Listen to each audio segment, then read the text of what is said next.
Bismillahirrahmanirrahim. Assalamualaikum warahmatullahi wabarakatuh.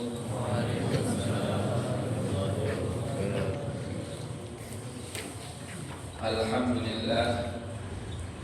Alhamdulillahilladzi hadana li hadza wa ma kunna linahtadiya laula an hadanallah. Wa asyhadu an la ilaha illallah wahdahu la syarika lah. Wa asyhadu anna sayyidana wa nabiyyana Muhammadan abduhu wa rasuluh la nabiyya ba'dah. Allahumma salli wa sallim wa barik wa karrim wa majid wa azim ala sayyidina Muhammadin salatan tamla'u biha qulubana nura wa salahan wa surura wa tarzuquna biha rizqan wasi'an fitara wa ala alihi wa sahbihi wa sallim tasliman katsira. Amma ba'd. Rabbi shrah li sadri wa yassir li amri wahlul 'uqdatam min lisani yafqahu qawli wa saddid lisani wahdi qalbi bijahid nabi was sahbi wal ali. Dusturukum ya ahlad darak wa ya ahlan nawbah wa ya ahlal halli wal 'aqdi wa hum yumidduna wa yu'inuna nawaina ma nawahu aslafuna as-salihun. Ma'asyiral hadirin wal aba wal ummahat rahimani wa rahimakumullah. Alhamdulillah, bersyukur kita kepada Allah Subhanahu wa taala yang masih memberikan kepada kita semua kesempatan untuk menjumpai lagi bulan yang amatlah mulia, bulan yang mana di dalam bulan ini aroma bau semerbak harumnya baginda besar Nabi Muhammad sallallahu alaihi wasallam tercium di mana-mana. Pembacaan maulid, pembacaan sejarah, penyebutan sifat-sifat dan juga karakter-karakter beliau digaungkan di mana-mana. Insyaallah kita pasang niat dari awal bulan Rabiul Awal ini, tidaklah kita keluar dari bulan Rabiul Awal melainkan kita sudah makin cinta kepada Nabi sallallahu alaihi wasallam, makin kenal, tahu secara mendetail fisik beliau dan juga akhlak beliau. Dulu pernah kita sampaikan bahwasanya orang yang kenal sama Nabi itu pasti cinta. Orang yang kenal sama Nabi itu pasti cinta, karena segala sebab-sebab cinta seorang hamba, seorang manusia cinta dengan manusia yang lain, sebabnya tidak keluar dari tiga sebab: al-jamal, wal-kamal, wan-nawal. Cinta sama manusia lain karena orang yang dicintai punya keindahan, baik keindahan dari segi fisik atau dari segi akhlak, budi pekerti yang mulia. Berbicara tentang fisik, Nabi indah sekali, fisik beliau semuanya indah. Berbicara tentang akhlak beliau semuanya indah. Yang kedua, al-kamal, sempurna di dalam keindahan. Terkadang kita lebih cinta dengan fulan ketimbang fulan dikarenakan kedermawanan dia lebih hebat, lebih baik, lebih afdal ketimbang kedermawanan satunya lagi. Nabi sallallahu alaihi wasallam di dalam setiap keindahan beliau yang paling sempurna.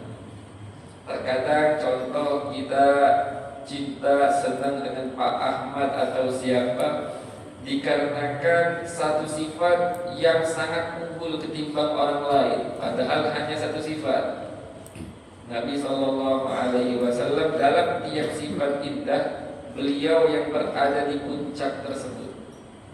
Beliau yang paling berada di puncaknya, paling tinggi derajatnya dalam tiap sifat-sifat keindahan. Kemudian yang ketiga, an-nawal, jasa. Banyak sekali kebaikannya sama kita, selalu menolong kita atau pernah menyelamatkan kita dari mara bahaya besar. Nabi SAW hutang budi kita kepada beliau tak terhitung lagi. Nah, kenapa kita masih belum cinta sama Nabi? Ya karena kita tidak mengetahui keindahan Nabi, tidak mengenal kesempurnaan Nabi, dan kita tidak mengetahui betapa besarnya jasa Nabi SAW kepada kita. Jadi jikalau kita kenal sama Nabi, itu pasti cinta, kata ulama, karena sudah menjadi tabiat Allah Subhanahu wa Ta'ala ciptakan pada diri hambanya, pada diri manusia. Sebab cinta tidak lepas dari tiga hal ini, dan tiga-tiganya sempurna ada pada diri Nabi Sallallahu Alaihi Wasallam. Jadi kita pasang niat di bulan Rabiul Awal ini kita memperbanyak sholawat. Kita berusaha tidak lewat hari demi hari, melainkan kita mendapatkan maklumat baru tentang sifat-sifat Nabi Sallallahu Alaihi Wasallam, akhlak beliau, sifat-sifat beliau, bentuk fisik beliau. Tiap hari usahakan kita mendengar atau membaca hal-hal seputar itu, sehingga kita tidak keluar dari bulan Rabiul Awal, melainkan kecintaan kita kepada Nabi Sallallahu Alaihi Wasallam makin kuat. Dan modal cinta dengan Nabi ini adalah modal besar untuk keselamatan di akhirat kelak nanti. Karena ketika kita di padang mahsyar, itu seorang hamba akan dikumpulkan bersama orang yang dia cintai. Terkadang orang muslim dikumpulkannya dengan orang kafir. Kenapa? Karena dia cintanya sama orang kafir tersebut. Maka dikarenakan itu, cinta kepada Nabi adalah modal terbesar bagi kita agar kita selamat kelak nanti di hari kiamat. Semoga Allah Ta'ala terus menanamkan rasa cinta kita kepada Nabi berada di dalam hati kita dan dijaga hingga ajal kita datang. Amin, amin ya rabbal alamin. Bismillahirrahmanirrahim. Qala al-musannif Abu Ya Sayyid Muhammad bin Alwi al-Maliki al-Hasani rahimahullahu ta'ala wa nafa'ana bihi wa bi ulumihi wa bi ulumikum fid dharain amin. I'tina'uhu bi'ainihi, perhatian Nabi sallallahu alaihi wasallam dengan mata beliau. Di pertemuan yang lalu yang sudah lewat, kita sudah panjang lebar dulu membahas tentang bentuk fisik Nabi Sallallahu Alaihi Wasallam. Kemudian juga kita sudah membahas perhatian Nabi terhadap tubuhnya, perhatian Nabi terhadap bulu-bulu, janggut, kumis dan bulu-bulu lain yang ada pada tubuhnya. Itu sudah kita bahas di pertemuan-pertemuan yang lalu. Sekarang yang dibahas perhatian Nabi Sallallahu Alaihi Wasallam dengan mata beliau. Dulu pernah kita bahas bagaimana bentuk mata Nabi. Mata Nabi Sallallahu Alaihi Wasallam itu bentuknya bola matanya itu agak besar, tidak terlalu besar, agak besar. Putihnya itu jernih putih bersih, namun ada sedikit kemerah-merahan alami. Bukan merah karena sakit mata atau kotor, tidak. Ada kemerah-merahan alami yang bikin wajah Nabi Sallallahu Alaihi Wasallam, mata beliau itu makin indah. Adapun hitam matanya beliau itu hitam pekat. Bulu mata beliau pernah kita sampaikan juga, bulu mata beliau itu panjang lentik, dan bukan hanya lentik, namun bulunya juga lebat. Ini pernah kita sampaikan di beberapa pertemuan yang lalu. Nah, Nabi Sallallahu Alaihi Wasallam beliau sangat memperhatikan matanya, sangat memperhatikan mata beliau.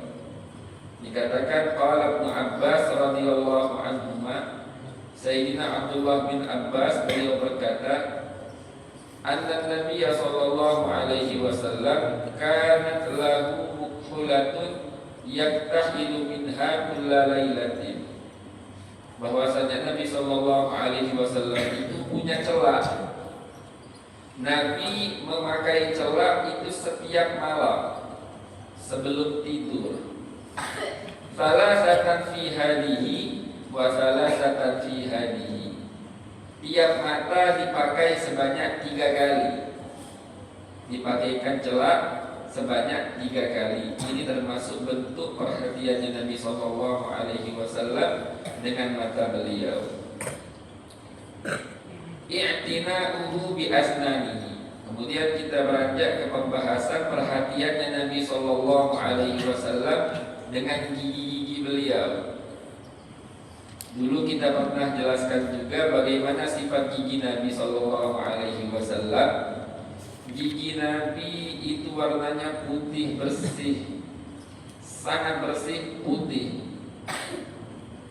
Kemudian agak ada sedikit renggang dan ujungnya agak sedikit lancip, tidak terlalu lancip, agak sedikit lancip. Kalau zaman sekarang ini di tempat-tempat klinik-klinik kecantikan kadang dipaksakan dibikin agak sedikit lancip. Sebagian wanita, bahkan sebagian lelaki itu melakukan hal yang sama di luar negeri sana, agar terlihat tampan, indah, bagus, elok. Nabi sallallahu alaihi wasallam gigi beliau dari sana sudah seperti itu. Rasulullah sallallahu alaihi wasallam beliau sangat memperhatikan gigi beliau. Disebutkan di dalam sejarah-sejarah Nabi, beliau memperhatikan mulut dan gigi beliau itu dengan bersiwak, menggunakan siwak. Dan juga yang kedua, beliau melakukan tahlil. Tahlil itu membersihkan sisa makanan yang ada di antara gigi-gigi. Kalau bahasa kita itu cutik gigi. Cutik gigi. Kemudian yang ketiga, Nabi sallallahu alaihi wasallam beliau memperhatikan mulut dan giginya dengan sering berkumur-kumur. Kita ketika mau wudu saja, wudu itu disunnahkan berkumur-kumur sebanyak 3 kali. Jikalau sholat sebanyak 5 kali, sudah 15 kali. Kemudian yang keempat, Nabi sallallahu alaihi wasallam menghindari hal-hal yang dapat menyebabkan timbul bau pada mulut, bau pada gigi. Nabi meninggalkan hal-hal yang seperti itu. Nah, insya Allah keempat hal ini akan kita bahas pada pertemuan kita kali ini. Yang disebut di dalam kitab yang kita kaji pada saat ini hanya 2 saja, bersiwak dan bertahlil, yaitu melakukan cuci gigi. Karena sallallahu alaihi wasallam ya'tani bi tahlili asnanihi ba'da tanawuli ta'am. Nabi sallallahu alaihi wasallam itu sangat memperhatikan giginya dengan mencuci gigi beliau setelah melakukan makan. Dan beliau bersabda, habbadal mutakhalliluna min ummati. Betapa baiknya umat-umatku yang melakukan cutik-cutik gigi, yang menyela-nyelai gigi dan juga menyela-nyelai lubang-lubang yang sekiranya jarang diperhatikan untuk dibersihkan. Para sahabat bertanya, apa maksudnya wahai Rasulullah? Lalu Nabi sallallahu alaihi wasallam menjawab, al-mutakhalliluna fil wudu wal mutakhalliluna fil ta'am. Orang yang melakukan tahlil ketika wudu dan orang yang melakukan tahlil ketika makan. Adapun tahlil ketika wudu adalah berkumur-kumur dan istinsyaq dan memperhatikan, membersihkan di garis-garis jari-jarinya. Sebagian orang tuh di serat-serat garis jarinya ini itu agak sedikit tertutup. Nah, agak sedikit tertutup, terkadang situ numpuk kotoran, apalagi pekerja-pekerja berat. Nabi Shallallahu Alaihi Wasallam menyatakan membersihkan hal-hal seperti itu perbuatan yang sangatlah baik. Wa amma takhlilul ta'am, dan adapun membersihkan sisa-sisa makanan dengan mencuci gigi itu sangatlah baik. Kenapa? Fali'annahu laisa syai'un ashadda 'alal malakain, karena tidak ada sesuatu yang lebih berat atau hal yang sangat tidak disukai oleh para malaikat pencatat amal baik dan pencatat amal buruk. Tidak ada yang lebih mereka tidak sukai ketimbang mereka melihat ada seorang hamba, dia berdiri sholat, namun di gigi-giginya atau di sela-sela giginya masih terdapat sisa-sisa makanan.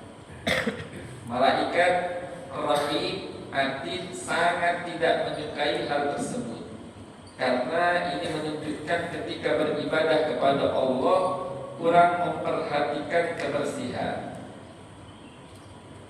Nah, tahlil ini yang disebutkan oleh para ulama, yang diajarkan langsung oleh Rasulullah Shallallahu Alaihi Wasallam, itu hal yang amatlah bermanfaat bagi kesehatan gigi. Bahkan orang Arab dari zaman dahulu, orang Yaman, itu mereka mempunyai satu ucapan seperti pepatah. Mereka mengatakan man takhallal ma ta'allal. Man takhallal ma ta'allal. Barang siapa yang melakukan tahlil, cuci gigi, maka giginya tidak akan sakit. Dan di dalam hadis Nabi Shallallahu Alaihi Wasallam bersabda yang diriwayatkan oleh sahabat Abdullah bin Umar bin Khattab, inna qabla ta'am alladhi yabqa fil asnan yuhinul adras. Sesungguhnya sisa-sisa makanan yang masih ada di gigi-gigi itu melemahkan gigi. Lama-lama giginya goyang, giginya berlubang, giginya copot, giginya rusak. Dan Nabi Shallallahu Alaihi Wasallam beliau sangat memotivasi kita melakukan tahlil. Bahkan beliau mendoakan orang-orang yang melakukan tahlil. Rasulullah Shallallahu Alaihi Wasallam pernah berdoa, rahimallahul mutakhallilina min ummati fil wudu'i wa ta'at. Semoga Allah menyayangi umatku yang melakukan tahlil di saat wudu dan tahlil di saat makan.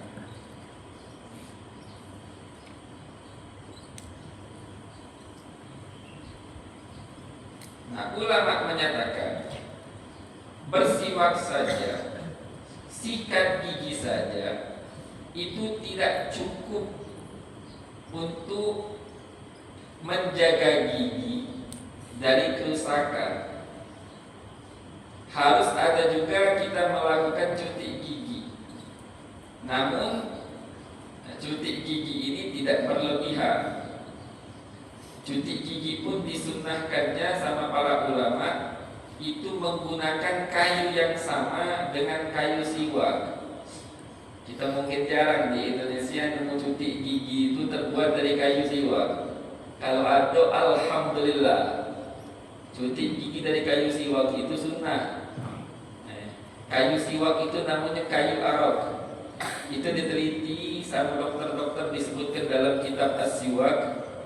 Itu dia tuh bisa membunuh bakteri-bakteri jahat yang ada pada gigi.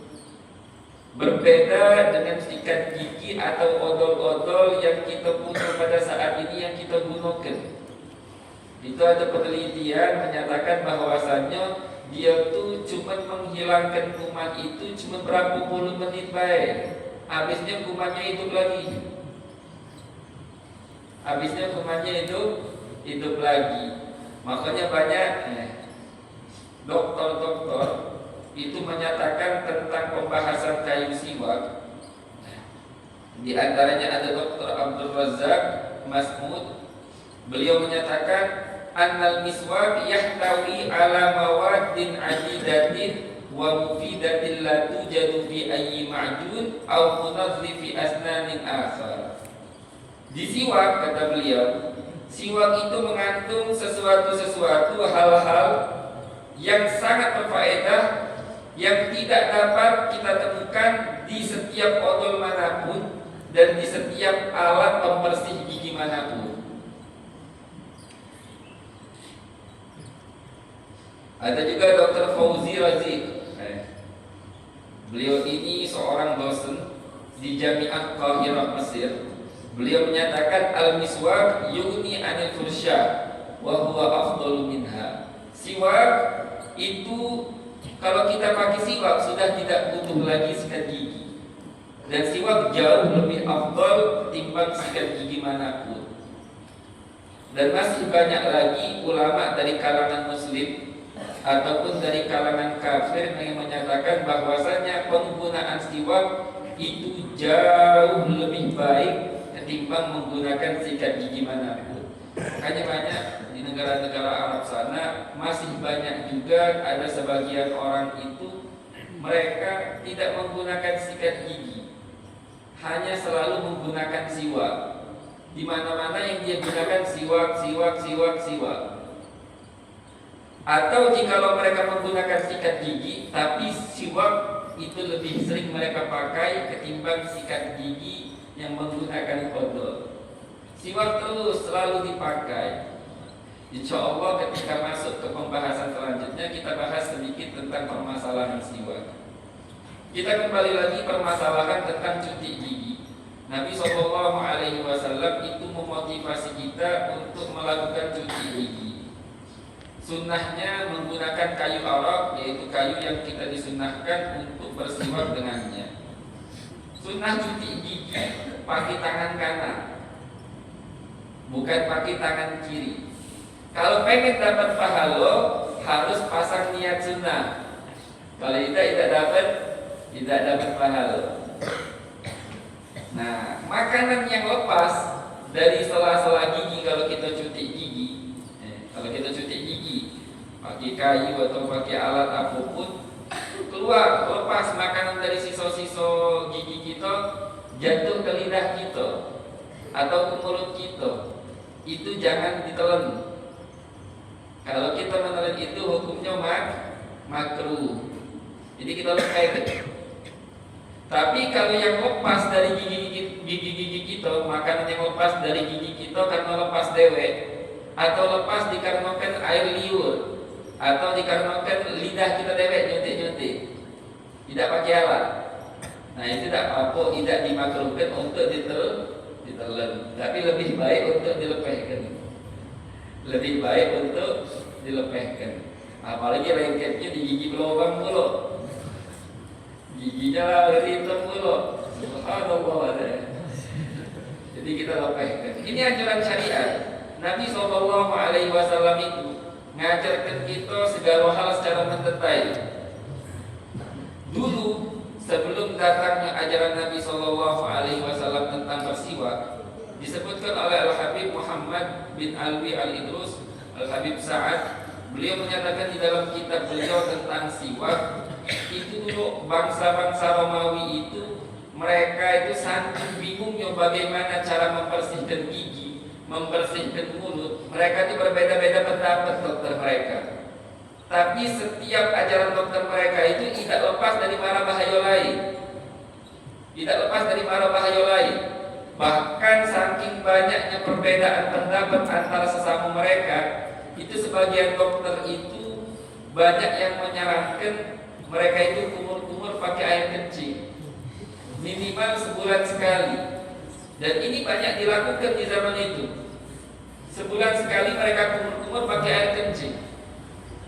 Bahkan mereka juga mengambil ada satu suku khusus dari Spanyol, itu mereka kumur-kumur pakai itu sebulan sekali.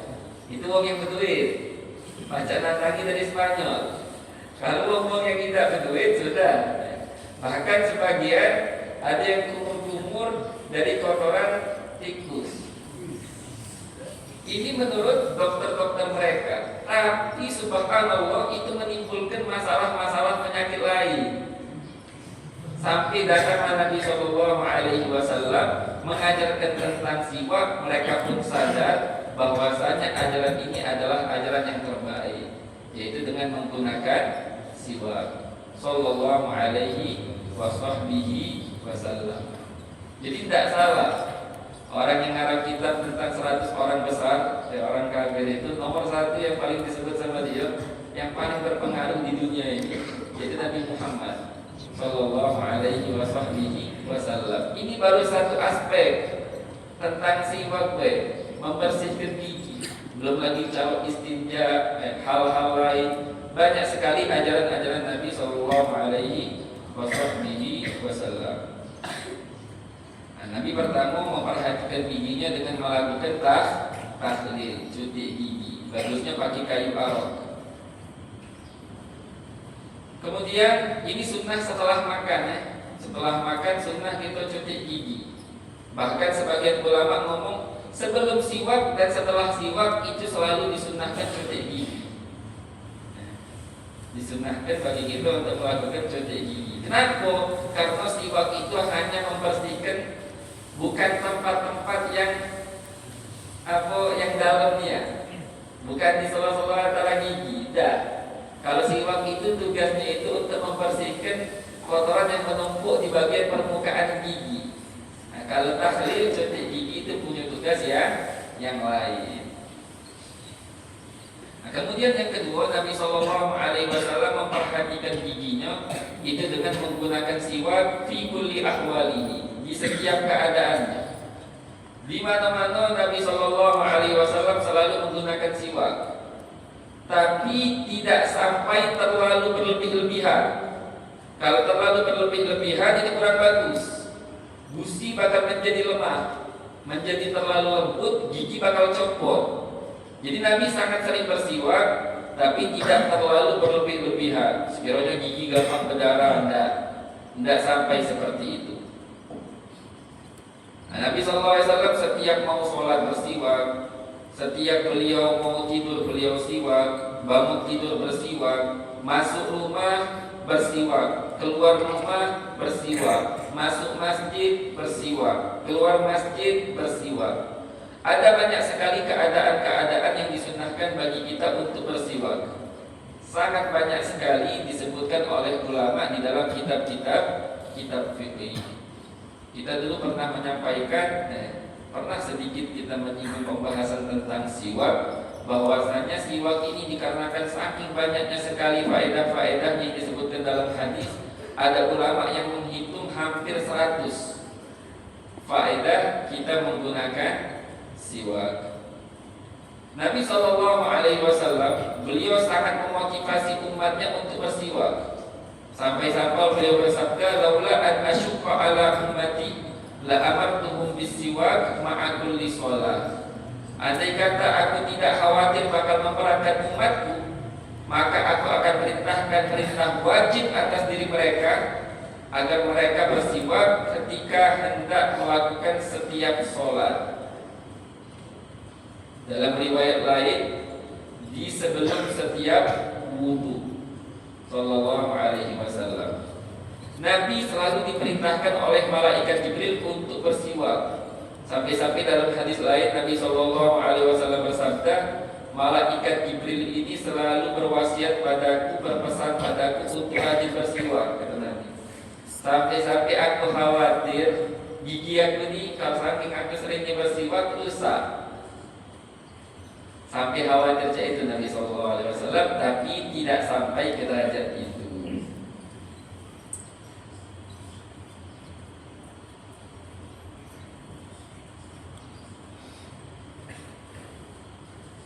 Kemudian yang ketiga, Nabi Shallallahu Alaihi Wasallam memperhatikan giginya beliau, mulut beliau dengan berkumur-kumur.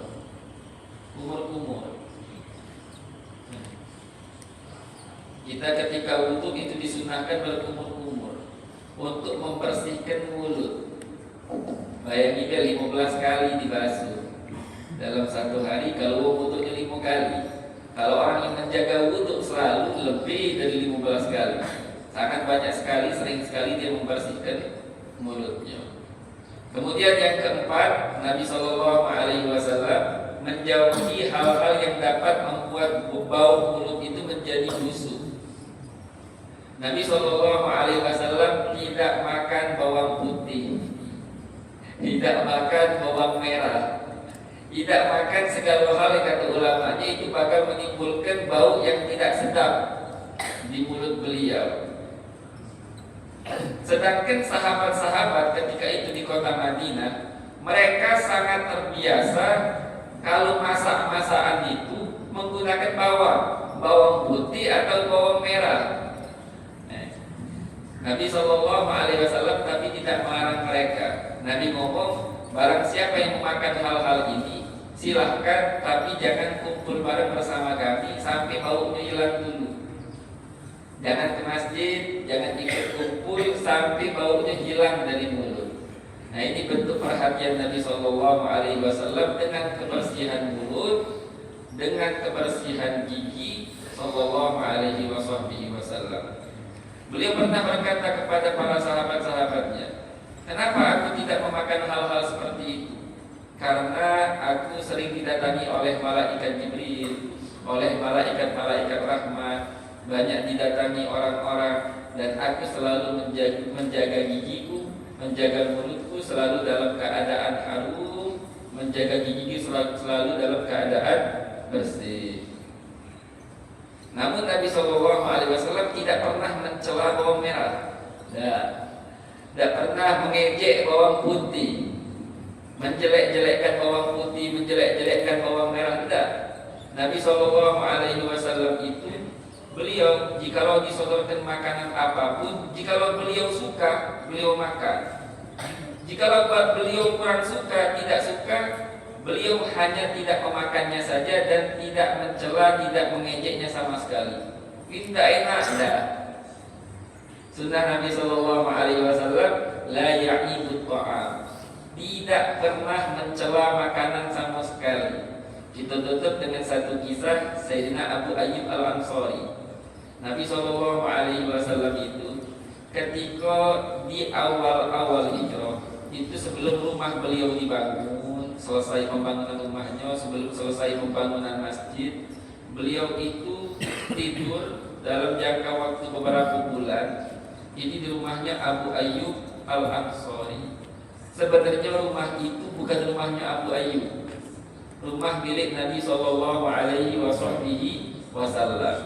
Ringkas cerita, ini suku Aus dan Khazraj itu mereka tuh asalnya dari negeri Yaman. Mereka tuh punya raja zaman dahulu namanya Raja Tubba. Raja Tubba ini raja besar zaman itu. Beberapa abad sebelum Nabi Shallallahu Alaihi Wasallam ada namanya Raja Tubba. Raja Tubba ini menguasai dunia hampir dari barat ke timur, itu hampir galo-galonya di bawah kekuasaannya. Subhanallah, ini Raja Tubba ini dia beragama Nasrani. Dia kemana-mana ngajak ulama, ngajak orang-orang soleh. Nah, di antara ulama dan orang-orang soleh ini kakek moyangnya wong suku Aus dan Khazraj. Jalan, subhanallah, ringkas cerita, ketika sampai di kota Madinah, termasuk yang paling alim ketika itu kakek moyangnya Abu Ayyub Al-Ansari. Ngomong kakek moyangnya Abu Ayyub Al-Ansari ini sama Raja Tubba, kami berhenti di sini, tidak ikut melanjutkan perjalanan sama kau lagi. Nah, kenapa kata Raja Tubba? Kita sudah lama keliling-keliling dunia ini, kau ikut sama aku, kenapa pas di sini berhenti? Diomongnya sama Abu Ayyub Al-Ansari dan kakek moyang Aus dan Khazraj, nanti tidak lama lagi akan diutus penutup para nabi di tempat ini. Dan kami ingin yang menjadi penolongnya, menjadi pengikutnya, menjadi sahabatnya itu anak cucu kami. Raja Tubba ketika mendengar ucapan itu, Raja Tubba bikin rumah, bikin tanah, bahkan bikin surat yang disebutkan dalam kitab sejarah.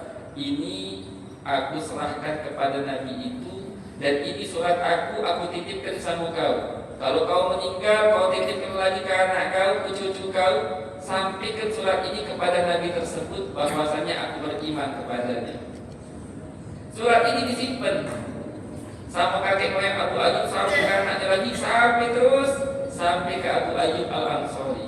Dan Abu Ayyub Al-Ansari memperlihatkannya kepada Nabi Sallallahu Alaihi Wasallam. Jadi hakikatnya rumah Abu Ayyub ini rumahnya Nabi. Kira-kira Nabi yang numpang apa Abu Ayyub yang numpang?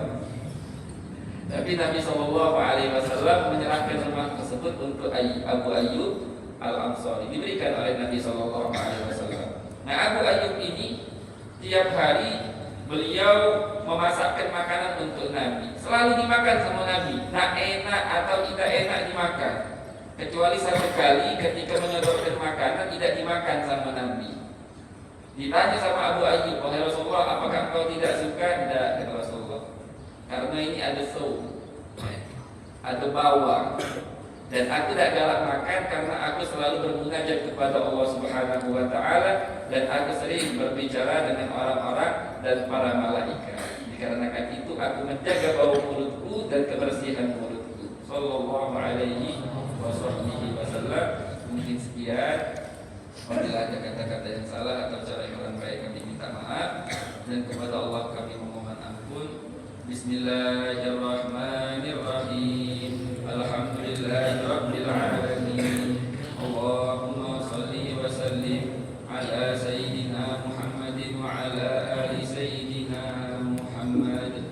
Ya Rabbana ta'arafna li anna naqtarafna wa annana asrafna ala Allah ashrafna fatub alaina tawba tafsir li kulli awba wasur ala awrati wa amin rohani waghfir li walidina rabbi wa mauludina wal mali wal ikhwani wa sairil khillani wa kulli mahabba aw jiratin aw suhba wal muslimina ajma'a amin ya rabbi isma fadlan wa judan manna la biktisarin minna lil mustafa rasuli nahwa bi kulli suri wa sallam rabbi alaihi abdal habbi wa alihi wa sahbihi adada tashis sahbi walhamdulillahi billahi wa tanai. Subhanakallahumma wa bihamdika asyhadu an la ilaha illa anta astaghfiruka wa atubu ilaik. Sallallahu ala sayyidina Muhammadin wa ala alihi wa sahbihi wa sallam. Walhamdulillahi rabbil alamin. Assalamualaikum warahmatullahi wabarakatuh.